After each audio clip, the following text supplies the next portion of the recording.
Well, both Jorge and Ken Shamrock, who I recently interviewed, have bare-knuckle leagues now. Mhm. And, I mean, they're only legal in, like, 3 states. It's, like, Florida, like, Mississippi, and Alabama, and I think that's it. Mm. But I remember Ken went through this whole thing with me where he felt that bare-knuckle boxing is actually less traumatic to the boxers than wearing gloves. I think so too. I've spoken about that. Yeah. I've spoken about that as well. And you know, not to get boring or too technical on it, is that if I have a hard surface hitting another hard surface, say I'm punching a coconut, a lot of this, the hard and hard, it's not going to shake up the head as much as a glove that cushions the blow, but then pushes the inside of the brain and rattles the inside of the brain more.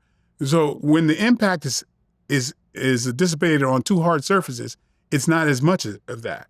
And usually with the bare knuckle, it's about cuts, because you got, I actually trained a very successful bare knuckle fighter. I've kind of, been working with him for a few years now.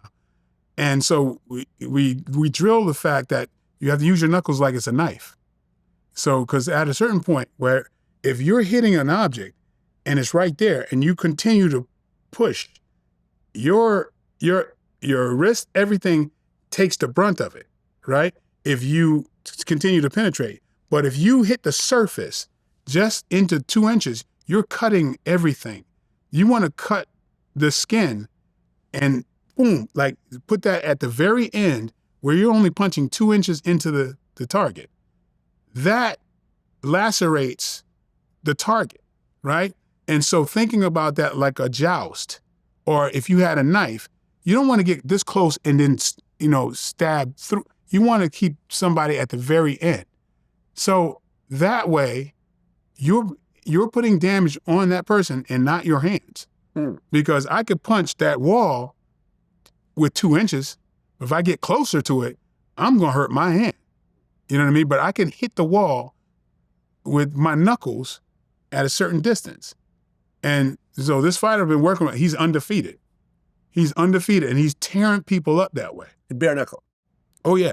He's tearing people up that way. And a lot of people are still thinking about, because when you fight with gloves, you're forcing. Now you're trying to make that head move, right? You don't have to do that. If you're in here slugging away bare fist, you're going to do more harm to your tools. Yeah, I think Ken said something to the effect of, like, with gloves, you'll get a lot more punches in, and that'll rattle the brain and ultimately cause more brain damage as time goes on.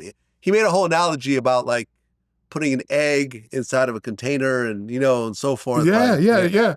That's why boxers, they suffer a lot more. They get hit a lot more, and their brains rattle a great deal more. Yeah. Well, like originally the UFC was only legal in a few states because it was considered too violent. Now, I mean, look, the UFC and WWE have merged now. You know what I'm saying? So I believe UFC is legal in most of the country. Well, one thing that I can't understand that's raising like crazy is this slap thing. Yeah, that's weird. Yeah.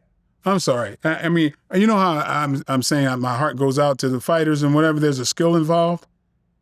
But this slap thing, you were just presenting your head and your brain to get just absolutely mangled for the enjoyment of the crowd. Right. Yeah.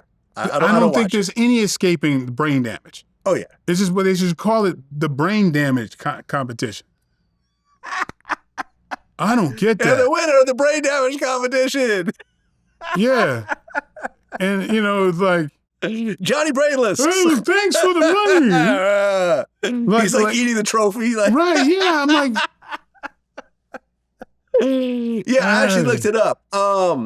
MMA is actually only illegal in New York. It's legal in 49 states. And New York is the only state where it's illegal in. But saying that, and remember at one point UFC was only legal in a couple states. Do you think that bare knuckle will eventually be legal in all the states or most of the states? I don't think that's going to fly everywhere. I don't think so either. I think it's just too bloody. It's very bloody, and it's really being